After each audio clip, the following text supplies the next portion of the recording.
Hallo und willkommen in einem Video der Serie Units Clan Invasion. Dieses Mal sprechen wir über den Blackhawk, bei den Clans Nova genannt. Um Verwirrungen zu vermeiden und aufgrund der Tatsache, dass auch die Clans vermehrt die Mech-Bezeichnung in der inneren Sphäre verwenden, bleibe ich für den Rest des Videos bei Blackhawk. Der Blackhawk gehört zu den 16 Omnimechs, die von Beginn der Invasion an von allen beteiligten Clans eingesetzt wurde und stellt mit seiner Movement-Charakteristik von 585 einen nach innere Sphäre Standards gemessen guten Medium-Mech dar. Im Vergleich mit den drei anderen Medium Omnis der Invasion, Dragonfly, Fenris und Ryoken, ist er allerdings der langsamste.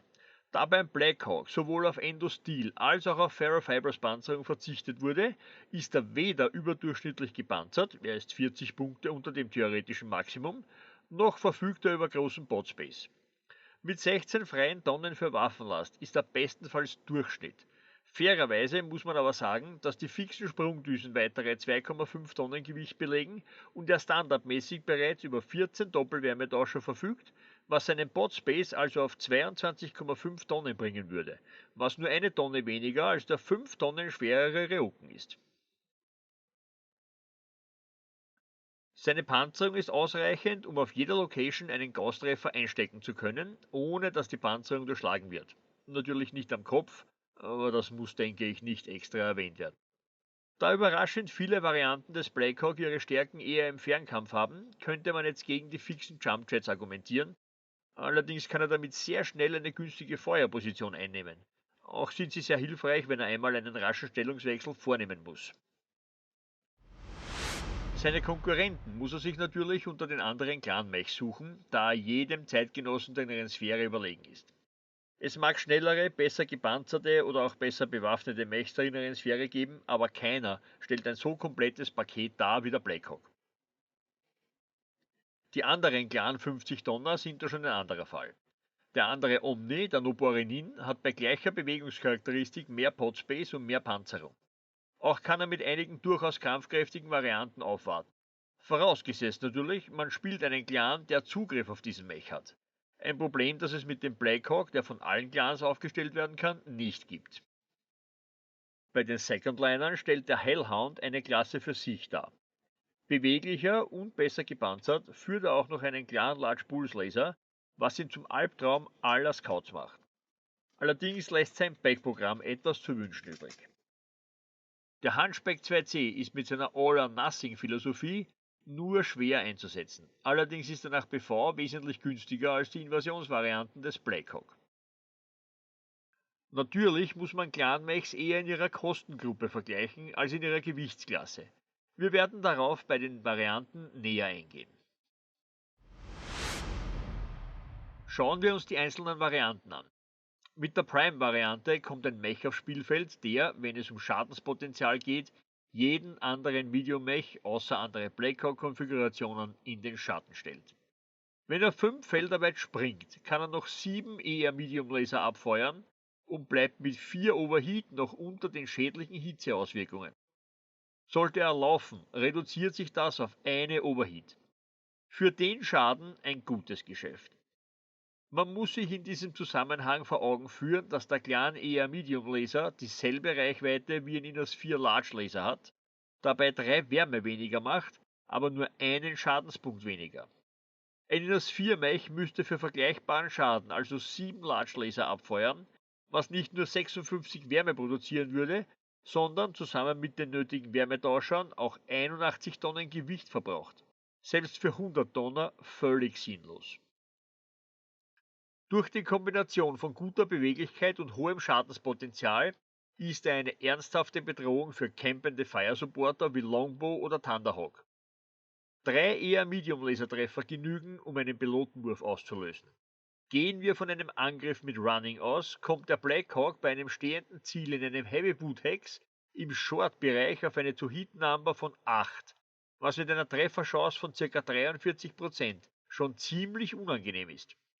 Es mag zwar verlockend sein, einen im Wald geparkten Thunderhawk frontal anzugreifen, aber wenn der nicht umfällt, bekommt der Blackhawk einen Tritt für 20 Schadenspunkte, was gleichbedeutend mit 2 Pilot-Skill-Rolls wäre. Will man nicht. Einziger echter Nachteil dieser Variante ist der sehr hohe Battle Value. Schauen wir uns an, was der Clanspieler um diese Punkte in der entsprechenden Zeitschiene alternativ aufstellen könnte. Um seinen BV bekommt man schon sehr kampfkräftige Assault Mechs wie den Kingfisher C. Im Gefecht ist der Blackhawk Prime in den Händen eines guten Spielers die Best. BV hin oder her, bei Einzelduellen kann er Mechs ausschalten, die weit schwerer sind als er. Er fühlt sich im dichten Gelände am wohlsten, da er dort seine hohe Nahkampfkraft kombiniert mit seinen Sprungdüsen am besten einsetzen kann. Die neuen Maps bieten viele Betätigungsfelder für den Blackhawk Prime. Die A-Konfiguration gehört zu einer besonders beliebten Spezies der Clan-Mechs, den Dual-ERPPC-Trägern. Der Vorteil von zwei Clan-ERPPCs liegt auf der Hand. Ausgezeichnete Reichweite, ausreichend Schaden, um als Headchopper zu gelten, Schaden und Wärme deckungsgleich, was die meisten fortgeschrittenen Inneresphäre-Energiewaffen nicht von sich behaupten können. Die anderen Mechs in der Liste der Dual-ERPPC-Träger sind entweder teurer, wie die Madcat A oder Loki Prime, haben eine schlechte bis sehr schlechte Wärmecharakteristik, Beispiele dafür sind der Puma Prime und die Battle Cobra B, oder stehen nur wenigen Fraktionen zur Verfügung, die Sun Cobra 2 oder der Blood Reaper sind solche Fälle. Die beiden Anti-Missile-Systeme helfen gegen Raketenangriffe. Seine Wärmecharakteristik ist mit 14 Doppelwärmetauschern gut, wenn auch der Tausch des Medium Pulse Lasers gegen zwei weitere Wärmetauscher wünschenswert gewesen wäre.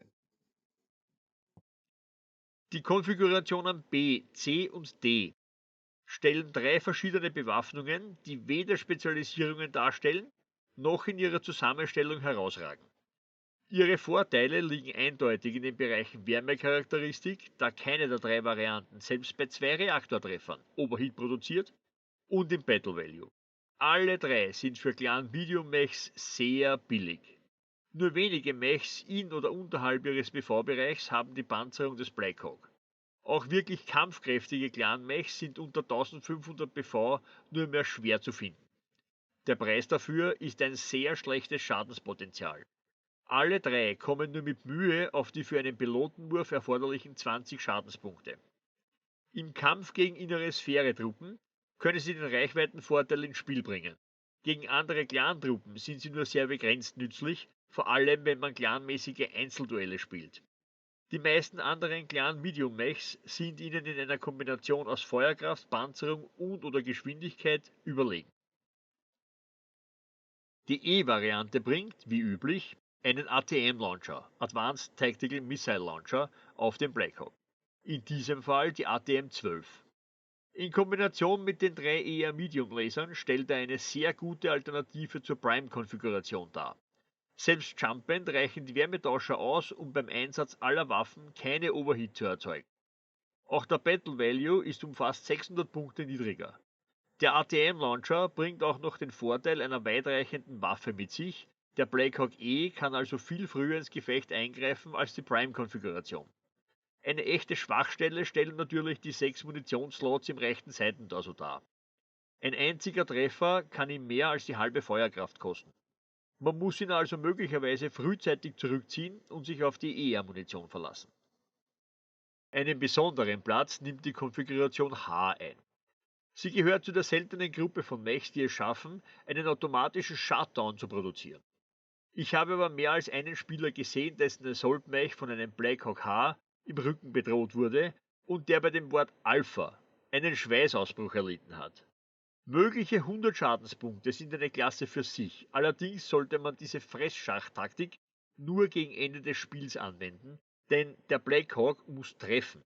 Was mit einer durchschnittlichen To-Hit-Number von 9 plus nicht selbstverständlich ist, dann müssen wenigstens 2 Treffer in dieselbe Torso-Location gehen und der kritische Treffer muss auch noch erwürfelt werden. Das alles in Kombination macht aus dem Blackhawk H eher eine Abschreckungswaffe als eine echte Bedrohung. Aber das Risiko bleibt. Beim Einsatz von nur 6 Heavy Lasern bleibt er selbst mit Running noch unter 5 Overheat, erhält sich daher seine Kampfkraft und muss aktiv vertrieben werden. Mit diesem Waffenprogramm kann er seinen Gegenspieler länger bedrohen als mit allen 10 Lasern gleichzeitig. Als letzte Konfiguration der Clan Invasion Ära zählt noch die Variante S. Auch diese Konfiguration kann statt der Prime-Variante verwendet werden. Sie ist durch nur 6 Medium Pulse Laser deutlich einfacher zu verwenden und ist dabei auch im Battle Value klar günstiger. Der Blackhawk S brilliert natürlich im Nahkampf, denn erst ab 4 Hex oder näher treffen seine Pulslaser wirklich besser als die eher Mediums der Prime-Variante. Um diesen Effekt noch zu verstärken, ist er ein ideales Transportmittel für Battle Armor. Wenn du als 100-Tonner dein Heavy Wood Hex plötzlich mit Battle Armor teilen musst und 6 Clan Medium Pulse Laser in deinem Rücken gehalten werden, überlegst du dir, ob du nicht gerade woanders gebraucht wirst.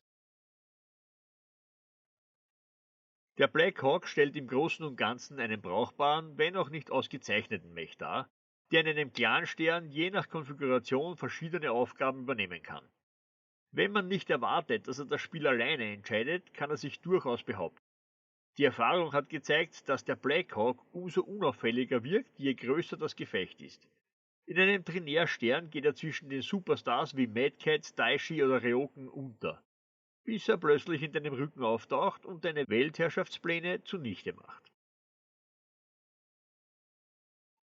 So, das war's für heute. Ich hoffe, ich konnte euer Interesse am Blackhawk wecken. Lasst uns eure Erfahrungen wie immer in den Kommentaren wissen, spendet uns ein Like, wenn es für euch hilfreich war und aktiviert den Subscribe-Button, wenn ihr mehr sehen wollt. Danke fürs Zusehen. Bis zum nächsten Mal, euer Team der Tabletop Academy.